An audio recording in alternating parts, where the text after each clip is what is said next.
ओम शांति। भगवान के महावाक्य हैं, जितना जितना तुम ज्ञान और योग में पावरफुल बनते जाएंगे तुम्हें सब कुछ समीप दिखाई देगा। क्या क्या समीप दिखाई देगा? बहुत ध्यान दें। सूक्ष्म लोक के सभी नज़ारे स्पष्ट दिखाई देंगे।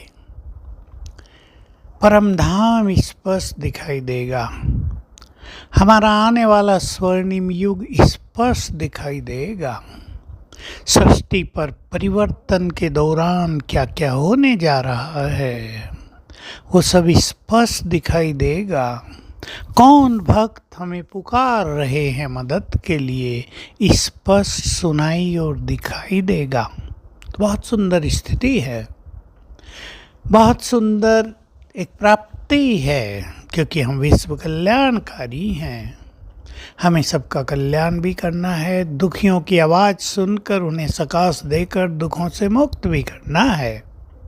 और आने वाली दुनिया जितनी हमें समीप दिखाई देगी, वर्तमान से वैराग्य होगा, इसकी आसक्तियाँ नष्ट होंगी। कहीं भी कोई मनुष्य लिप्त है वो उससे छूटने लगेगा। उसको यहाँ की छोटी छोटी चीज़ें मेरा मेरा उसमें ममत्व रहता है, क्योंकि मनुष्य ने वो मेहनत से कमाया होता है। नेचुरल मनुष्य की आसक्ति उसमें होती है। किसी ने घर बनाया हो, 20 साल 30 साल मेहनत करके 50 लाख जमा किए हों, फिर सुंदर घर बनाया हो, उसमें उसकी आसक्ति होना स्वाभाविक है। परंतु अगर स्वर्णिम युग सामने दिखने लगे, ये आ रहा है, तो यहाँ से आसक्ति समाप्त होगी। ऐसा नहीं हम उसे छोड़ देंगे, पर उसका आनंद हमें तब आएगा जब हम अनासक्त होंगे। अब हमें अपने ज्ञान बल और योग बल को बढ़ाना है। ज्ञान बल बहुत कम लोग समझते होंगे कि ज्ञान भी बहुत बड़ा बल है।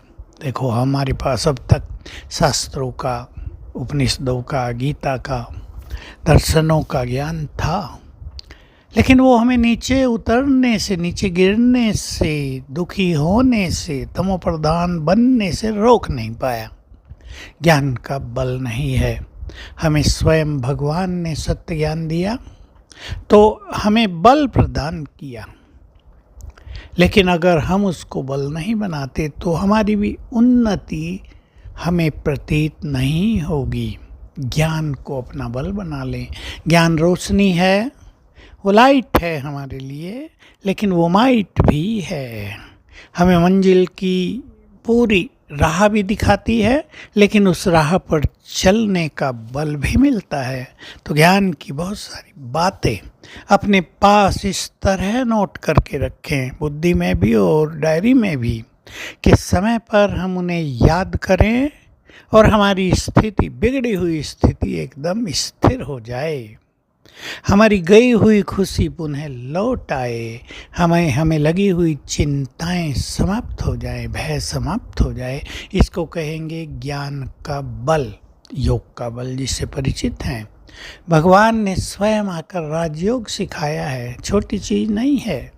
मनुष्य ने नहीं सिखाया, किसी आचार्य ऋषि ने नहीं सिखाया, स्वयं भगवान जो योगेश्वर है उसने सिखाया। तुम कौन हो? अपने स्वरूप में स्थित होकर मेरे स्वरूप पर स्थिर कैसे हो? मुझसे कनेक्ट कैसे हो? मुझसे शक्तियाँ कैसे प्राप्त करो? तुम मेरे समान कैसे बनो? ये सब उसने हमें सिखा दिया। हम अभ्यास बढ़ाते चलें। आत्मिक स्वरूप में स्थित होने का अभ्यास, बिल्कुल देह से डिटैच होने की फीलिंग हो, और परमात्मा के गुणगान करते हुए उसके गुणों का, शक्तियों का, उसके कर्तव्यों का चिंतन करते हुए उसमें मगन होने का अभ्यास करें, तो ये स्थिति हमारा बल बन जाएगी। क्योंकि जितना जितना मन शांत होगा उतना ही हमारा बल बढ़ता जाएगा। तो हम ध्यान दें, जिस मार्ग पे हम चले हैं उसमें हमें परफेक्ट होना है। एक बुद्धिमान, एक डेडिकेटेड मनुष्य ये अवश्य सोचता है, जो रास्ता चुना है मंजिल पर अवश्य पहुँचेंगे, चाहे मार्ग में कितनी भी बाधाएं हों। हम भी अपना ये लक्ष्य बना लें और छोटी मोटी बातों को किनारे करते हुए तीव्र गति से आगे बढ़ें ताकि हम आने वाली दुनिया के सीन बिल्कुल सामने देख सकें। ओम शांति।